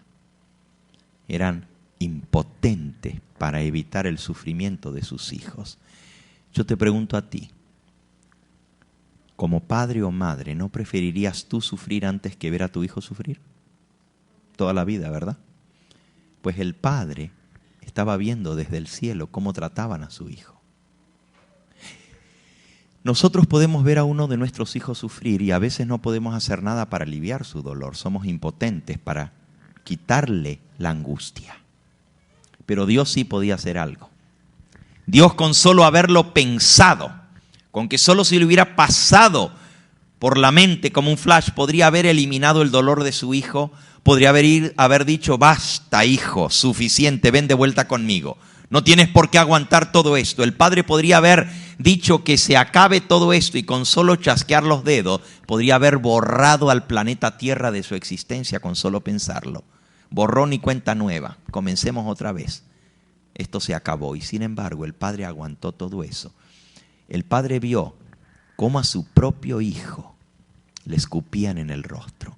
Vio la saliva maloliente y sucia de esos hombres malditos escupiéndole al rostro de Cristo. Y obviamente cuando le escupieron tenía atadas sus manos, ni siquiera se pudo enjugar el rostro de la saliva sucia que le escupieron en el rostro. Y el padre lo estaba viendo y tuvo que soportar mientras la saliva sucia chorreaba por el rostro y la barba de su propio hijo. Y todo por amor a nosotros. El padre vio cómo le daban trompadas y abofeteadas. Vio cómo le golpeaban en su sien con la caña y le clavaban las espinas. Vio cómo lo desnudaban y se burlaban de su hijo. Y el padre podría haber parado todo ese proceso en un solo segundo. Y sin embargo, aguantó todo eso por amor a nosotros. El hijo sufrió, pero el padre también sufrió. Y Jesús, agonizando en la cruz, gritó: Dios mío, ¿por qué me dejaste solo? Él sintió que su padre se había apartado de él. Y la mensajera del Señor en ese capítulo, los sufrimientos de Cristo, ustedes tienen que leer lo que dice ahí. Dice que fue atroz la angustia de saber que su padre había quitado su rostro. Toda su vida él había estado cercano a su padre, había estado en comunión con él y de pronto sintió cómo la presencia de Dios lo abandonaba. Y lo fue dejando solo, porque solo pisó el lagar. La Escritura dice en Isaías capítulo 53, como oveja fue llevado al matadero. Como cordero delante de sus trasquiladores se enmudeció y no abrió su boca. Todos nosotros nos descarriamos como ovejas. Cada cual se apartó por su camino. Mas Jehová cargó en él el pecado de todos nosotros. Él cargó nuestros pecados. Por eso ese grito: Dios mío, ¿por qué me dejaste solo? Fue un grito de agonía.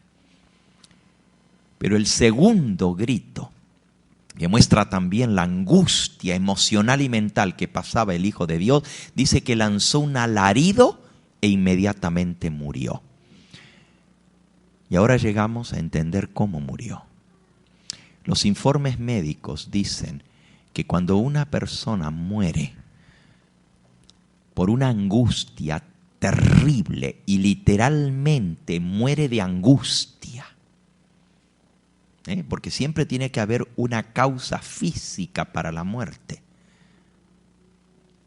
La causa física es que el corazón literalmente, ustedes saben que cuando nosotros tenemos una angustia muy grande decimos que nos duele ¿dónde? ¿Y duele o no duele? ¿Duele o no duele?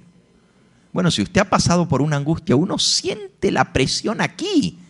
A veces decimos: tengo un nudo en la garganta, no puedo tragar. Pero esa no es la angustia más grande. Cuando llega la angustia de verdad, yo solo he pasado eso 2 veces en mi vida. Una vez cuando pensé que mi hijo se había muerto con 5 años de edad. Cuando recogí su cuerpo inerte del suelo y pensaba que estaba muerto. Un accidente que tuvo el día de su cumpleaños, a los 5 años. Ahí sentí que yo me moría. Cuando lo recogí del suelo, mi esposa no estaba, gracias a Dios, porque yo pienso que ella se desmaya. Gracias a Dios, cuando ella vino corriendo de la casa al lugar del accidente, el chico había vuelto en sí, estaba pegando gritos, tenía 3 costillas quebradas, el brazo, las piernas quebrado. Bueno, no les voy a contar. Su rostro desfigurado, todo quemado por el pavimento, porque fue arrastrado por casi 60 metros por una troca que lo atropelló. Y yo sentí que me moría, pero el corazón me dolía, que me quedó doliendo. Literalmente sentía un dolor aquí, como por media hora más. Todavía cuando estábamos en la sala de emergencia, todavía me dolía el corazón. Y la otra vez fue, y yo pensaba que estaba preparado para eso, fue con la muerte de mi padre. Y ahí sí sentí, literalmente, que se me reventaba el corazón de dolor. No les voy a contar la experiencia porque muchos de ustedes ya lo han pasado y saben de lo que estoy hablando. Y todo fue bien porque yo aguanté bien, yo prediqué el sermón en el funeral de mi padre y toda la gente decía, mira el pastor, qué bien, cómo lo aguanta, cómo lo ha tomado bien. Pero cuando llegamos al cementerio y cuando vi que estaban bajando el cajón al hueco y comenzaron a echar las primeras paladas, sentí literalmente que se me rasgaba el corazón. Y eso que tenía la esperanza de volverlo a ver. Imagínense si no lo hubiera tenido. Jesús sintió eso y peor, porque sintió que estaba quedando separado para siempre de su Padre. Él no podía ver más allá de los portales de la tumba. Él no podía ver su resurrección. Una cosa es que él haya dicho de antemano y otra cosa es que viviendo el momento se dé cuenta que era tan terrible el pecado que él cargaba de toda la humanidad, porque la Biblia dice que el mismo Señor Jesús usó la ilustración como Moisés levantó la serpiente en el desierto. Así es necesario que el Hijo del Hombre sea levantado. ¿Por qué Jesús usó el símbolo de una serpiente en lugar de un cordero para referirse a sí mismo en su muerte levantado en una cruz? ¿Por qué una serpiente si la serpiente es el símbolo de Satanás, el símbolo de lo malo? Porque cuando Jesús murió inocente como un cordero, pero murió cargando el pecado de todos como una serpiente.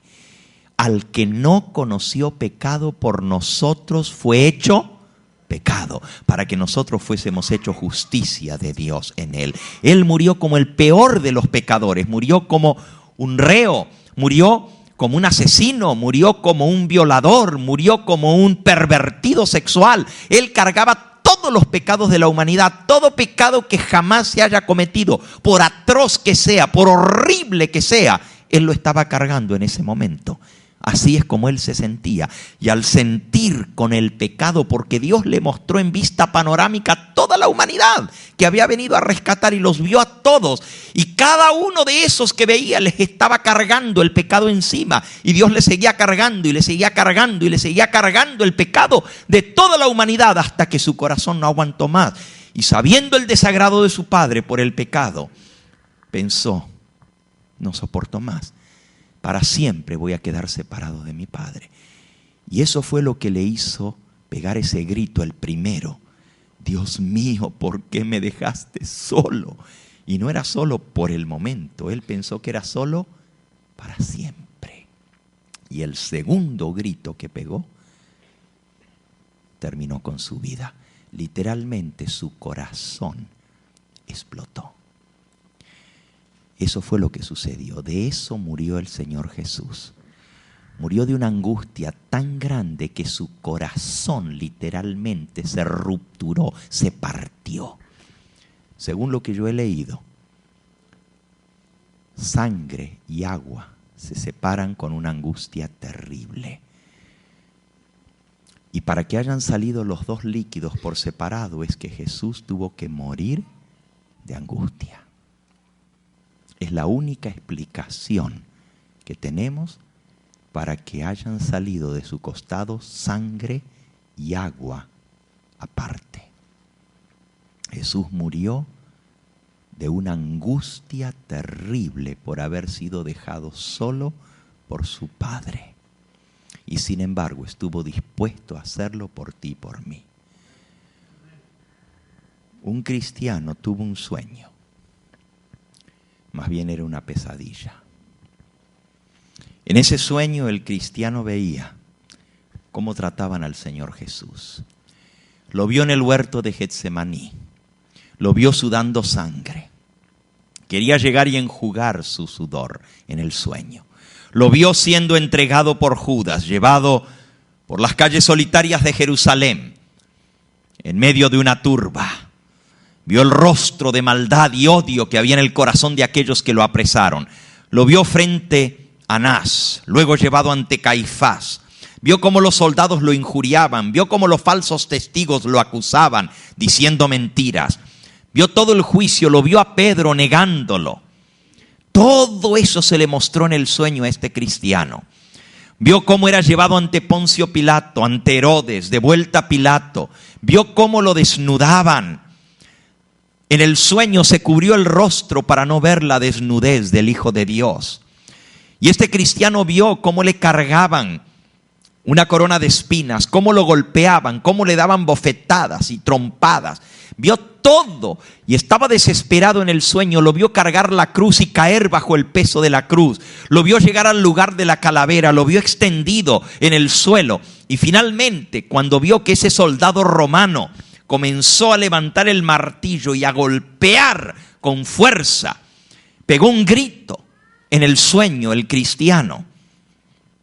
Vio como el soldado, después de clavarle el clavo en la muñeca, cogió el clavo y comenzó a moverlo para hacerle doler más en las manos del Señor Jesús. Y desesperado en el sueño, se abalanzó contra el soldado que estaba de espalda en el sueño.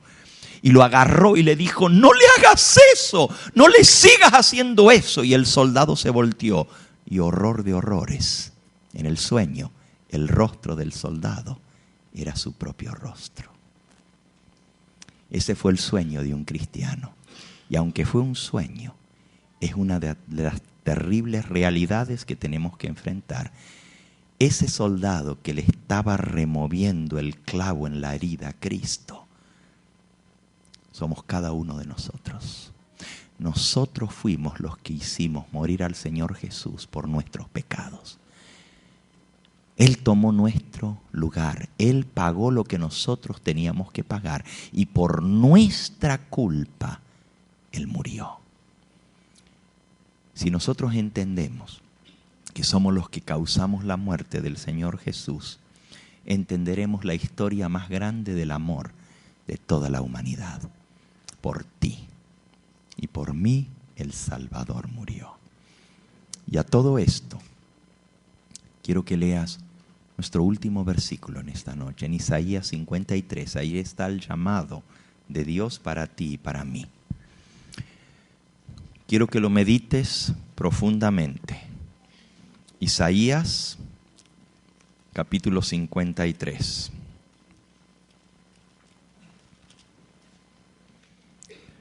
¿Quién ha creído a nuestra predicación? Versículo 1. ¿Sobre quién se ha manifestado el brazo de Jehová? En otras palabras, ¿a quién ha alcanzado Dios con esta predicación, con este anuncio? Subirá cual renuevo delante de él, como raíz de tierra seca. No hay parecer en él ni hermosura, le veremos más inatractivo para que le deseemos. Despreciado y desechado entre los hombres, varón de dolores, experimentado en quebranto, como que escondimos de él el rostro, fue menospreciado y no lo estimamos. Ciertamente llevó él nuestras enfermedades, sufrió nuestros dolores. Nosotros le tuvimos por azotado, por herido de Dios y abatido. Mas él herido fue por nuestras rebeliones, molido por nuestros pecados. El castigo de nuestra paz fue sobre él, y por su llaga fuimos nosotros curados.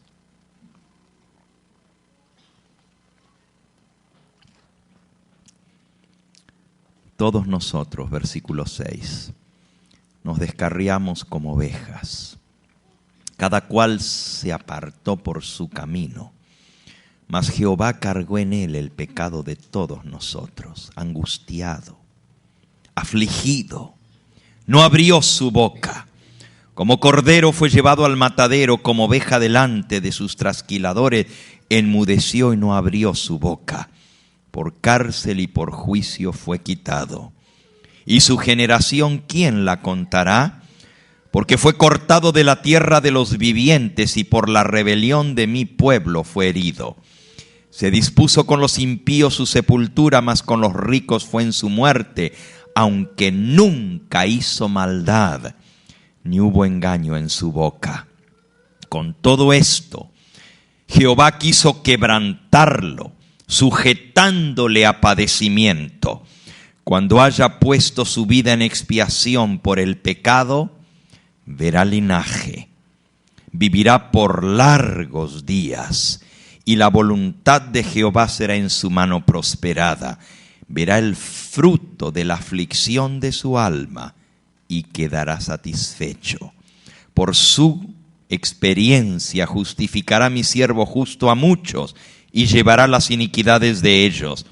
Por tanto yo le daré parte con los grandes, con los fuertes repartirá despojos, por cuanto derramó su vida hasta la muerte y fue contado con los pecadores, habiendo él llevado el pecado de muchos y orado por los transgresores. Amigo, amiga que me escuchas, lo único que hizo posible que Jesús siguiera adelante hasta la última gota, beber esa copa amarga, fue porque Él te vio a ti y me vio a mí. Vio el fruto de la aflicción de su alma y quedó satisfecho.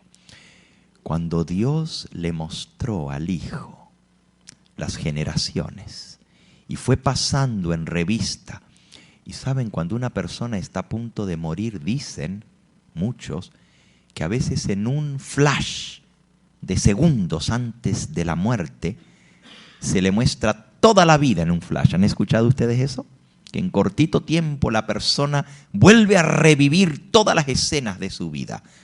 Así le pasó al Señor Jesús, solo que no fue en unos segundos. Le tomó horas ir reviviendo toda la historia de la humanidad, y con cada rostro que veía decía: está bien, pago por él. Y cargaba esos pecados. Pero veía el fruto. Veía que esas almas iban a ser salvadas. Te vio a ti, y te vio a ti, y me vio a mí. Y cuando nos vio a nosotros dijo: estoy dispuesto a ir a la muerte para salvarlo a él, para salvarla a ella. Yo quiero que tú veas que ese fruto de la aflicción de la alma de Cristo, que le causó la muerte, no fue en vano. El dolor más grande que podría recibir el Hijo de Dios es ver que Él sufrió todo eso por ti y tú lo desprecies. ¿Te imaginas lo que significa que Él pasó todo lo que Él pasó por ti? Y allí en la cruz siguió adelante hasta el sufrimiento y la muerte por salvarte a ti, que tú hoy le digas: I don't care what you did. A mí no me importa lo que hiciste. Yo quiero vivir mi vida como yo quiero y no quiero que nadie se meta conmigo. Yo quiero vivir sin Dios y sin ese amor. Dice la Escritura que la cosa más terrible que podemos hacer es tener por inmunda la sangre del pacto. Es pisotear al Hijo de Dios. Todo pecado y toda ofensa le será perdonada al hombre, menos la ofensa contra el Espíritu Santo, porque el Espíritu Santo es el que te lleva a reconocer el sacrificio de Cristo. Si el Espíritu Santo te está hablando a ti en esta noche y te está diciendo: ¿entiendes lo que Cristo hizo por ti? No le digas que no. Dile: sí, Señor, acepto este sacrificio. Porque la Escritura dice: todo aquel que en Él crea no se va a perder, sino que tendrá vida eterna. Porque de tal manera amó Dios al mundo, que entregó a su único Hijo, para que tú y yo pudiéramos ser salvos. ¿Quieres decirle gracias, Señor? ¿Quieres decirle no fue en vano?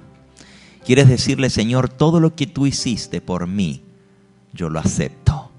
Acepto tu sangre, acepto tu sacrificio, acepto tu amor y quiero ser perdonado y limpiado con esa preciosa sangre. El que dice que no tiene pecado es mentiroso y le hace a Dios mentiroso. Pero el que reconoce sus pecados y los confiesa, la sangre de Jesucristo, su Hijo, nos limpia de todo pecado. ¿Quieres tú confesar que eres pecador? Porque si no reconoces que eres pecador, entonces el sacrificio de Cristo no es para ti, porque Él vino a buscar a los pecadores. Él vino a salvar a los pecadores. Él vino a dar su sangre por los pecadores. Y si tú dices que no necesitas arrepentirte, entonces el sacrificio de Cristo fue en vano. Porque si tú no eres pecador, no murió por ti. Pero si tú te reconoces como pecador y le dices: Señor, quiero que me limpies, la sangre de Jesús te limpia de todo pecado. Cristo no quedó en la tumba, resucitó. ¿Y sabes para qué resucitó? Para servir como tu sacerdote intercesor. Así como el sacerdote recogía la sangre en un tazón del animal sacrificado en el altar y lo llevaba al santuario para hacer la expiación, así el Hijo de Dios ascendió al cielo y ahora ofrece su sangre por ti y por mí. El perdón de los pecados no es solamente creer en el sacrificio de Cristo, es aceptarle como tu sacerdote, como tu intercesor, es decirle: Señor, te confieso mi pecado, límpialo por tu preciosa sangre. Y si tú vienes a Él y le confiesas, Él te limpia y Él te perdona. ¿Quieres decirle: Señor, vengo a ti? ¿Quieres decirle: Señor, límpiame, purifícame con la sangre de Jesús? Dice el himno: comprado con sangre por Cristo. Esta historia de amor se escribió con sangre. ¿Quieres aceptar esa sangre? Si ese es tu deseo de decirle: gracias, Señor, te acepto, tienes que creer, tienes que recibirlo. ¿Quieres recibirlo en esta hora? ¿Quieres recibir el perdón? ¿Quieres decirle: Señor, creo, quiero ser limpio, quiero ser perdonado, quiero ser limpiado? Si quieres unirte a mí para decirle eso al Señor, te invito a que allí en el lugar donde estás te pongas en pie conmigo para darle gracias al Señor. Sí, dígame, hermano, dígame. Sí.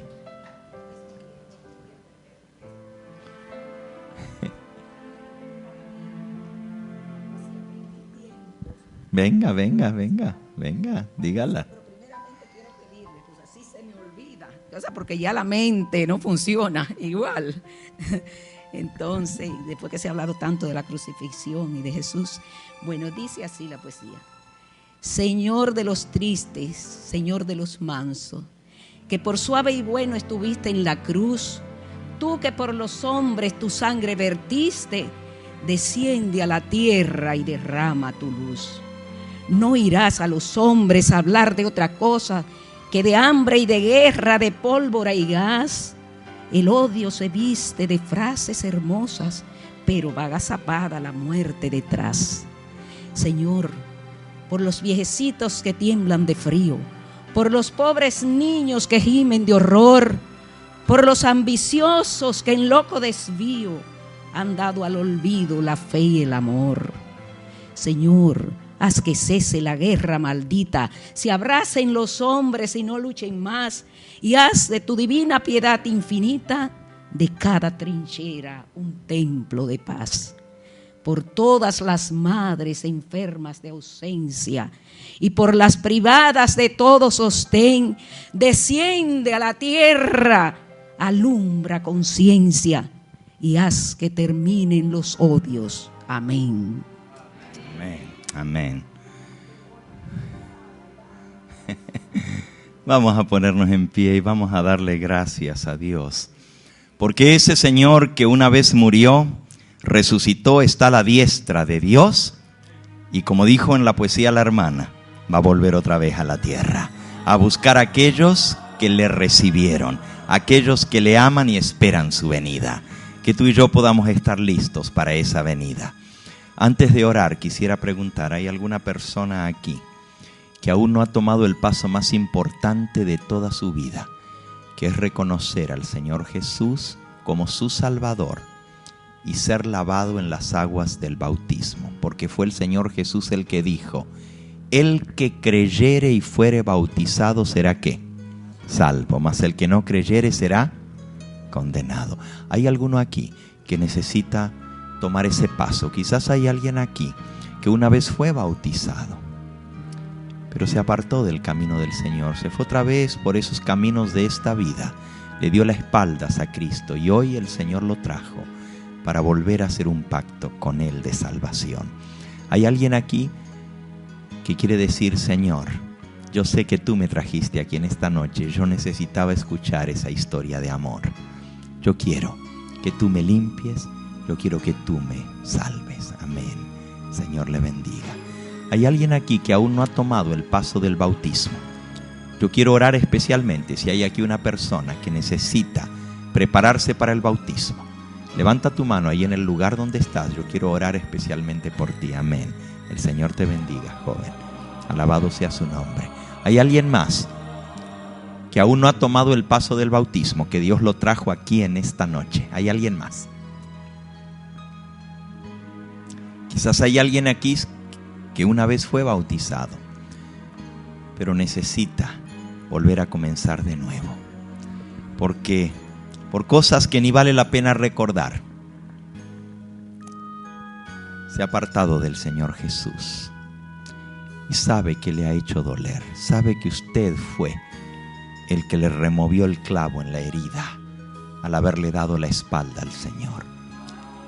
El Señor Jesús dice que se necesita valor para reconocer delante de los demás, pero también Él dijo: el que delante de los hombres se avergüenza de mí, yo me avergonzaré de él delante de mi Padre.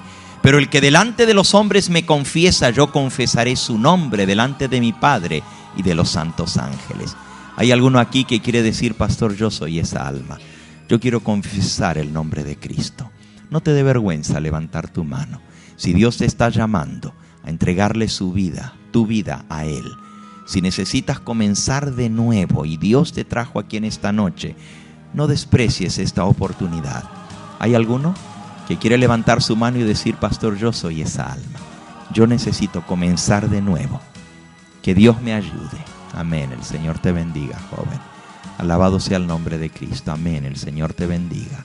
¿Alguien más? No te dé vergüenza. Si hay pecado en tu vida,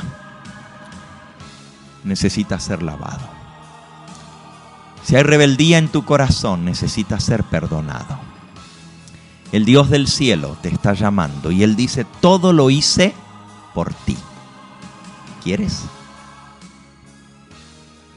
Atrévete.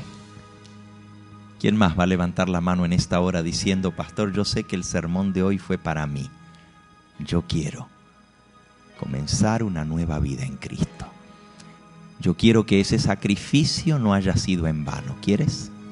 ¿Hay alguien más? La palabra de Dios dice que hay más gozo en el cielo por un pecador que se arrepiente que por 99 justos que no necesitan arrepentimiento. ¿Hay alguien más?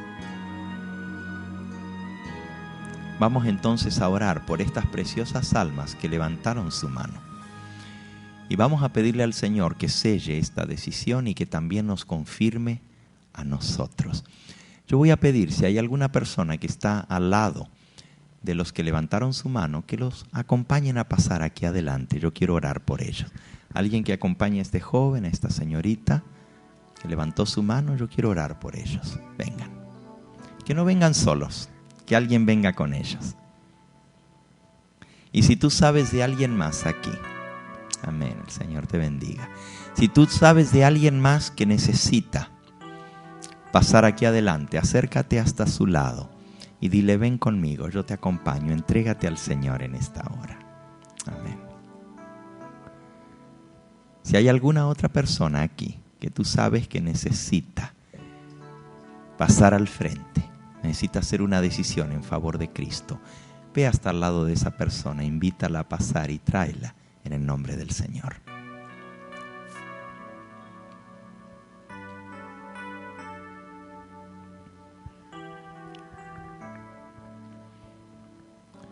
Voy a dar un minutito más porque hay alguien que está luchando.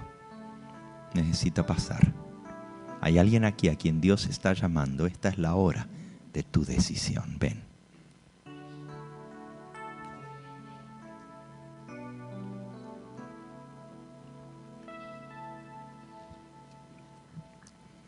Señor te bendiga.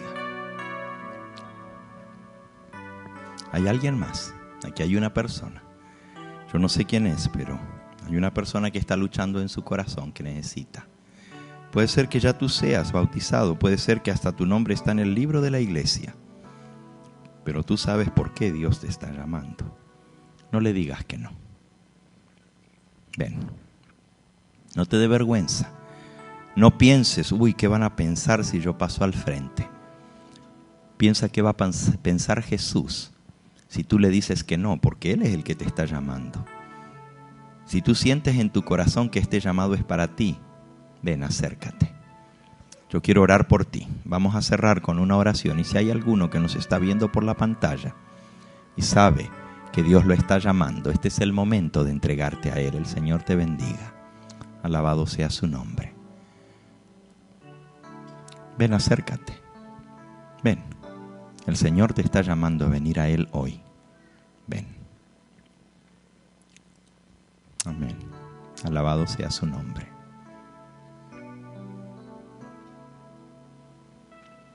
Tú que estás viendo la pantalla, estás viendo estas almas entregarse al Señor Jesús, es tu oportunidad de decirle: sí, Señor, yo quiero aceptarte. Yo quiero hacer un pacto de salvación contigo. Tú lo hiciste por mí todo. Fuiste hasta la cruz para redimirme.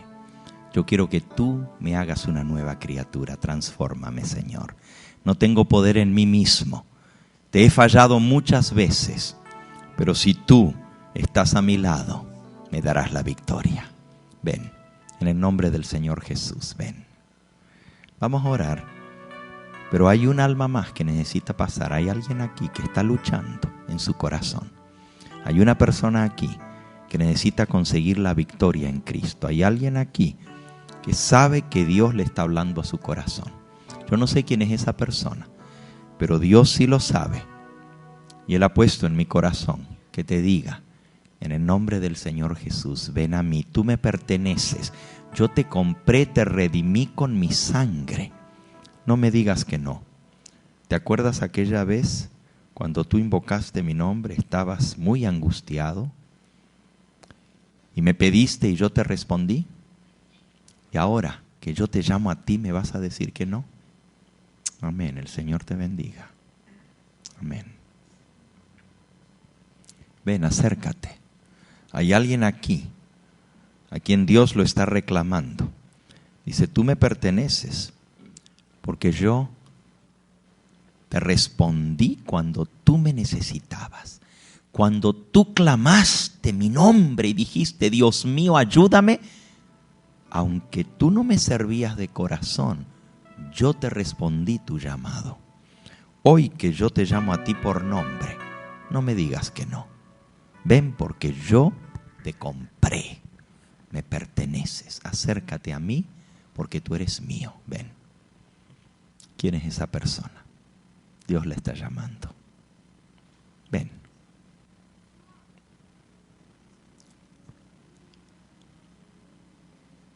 Hay alguien más aquí, hay alguien más que necesita pasar. Yo no sé las circunstancias de tu vida, pero sí sé que hay alguien aquí que está luchando por pasar aquí al frente. Ven. El Señor te bendiga. Alabado sea su nombre. Vamos a pedirle con fe.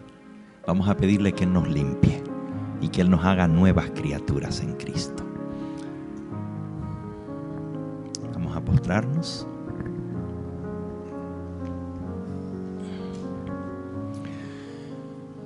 Nuestro amantísimo Padre y Dios, a través de Jesucristo, tu Hijo, agradecemos la presencia de tu Santo Espíritu en nuestro medio.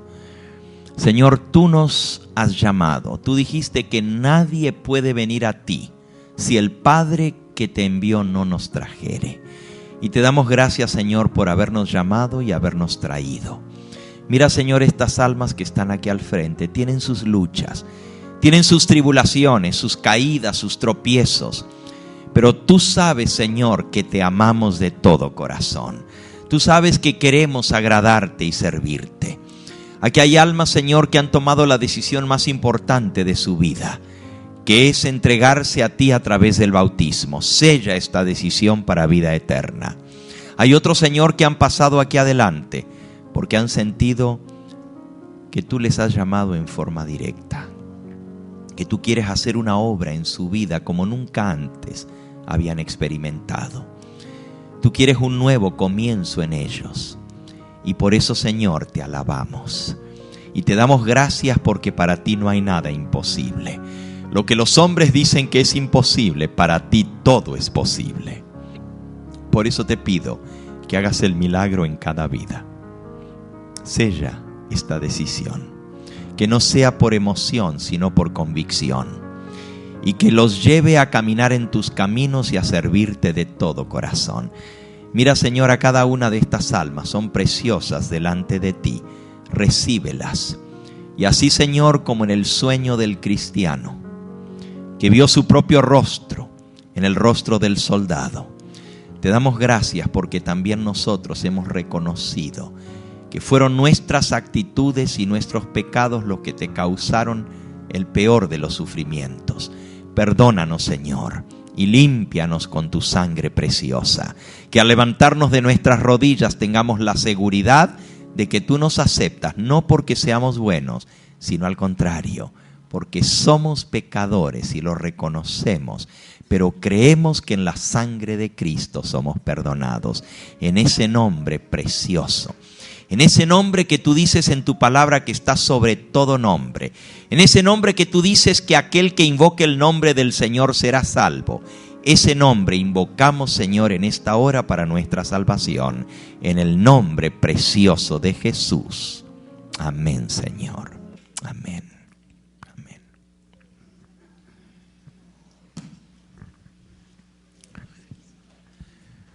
Que el Señor les bendiga. El tema de mañana por la noche es el más grande de todos los milagros.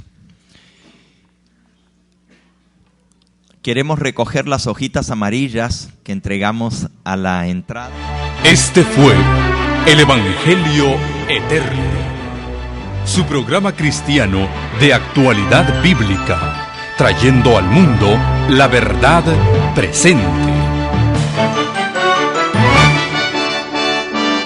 Y vi volar por en medio del cielo a otro ángel que tenía el Evangelio Eterno, para predicarlo a los moradores de la tierra, a toda nación, tribu,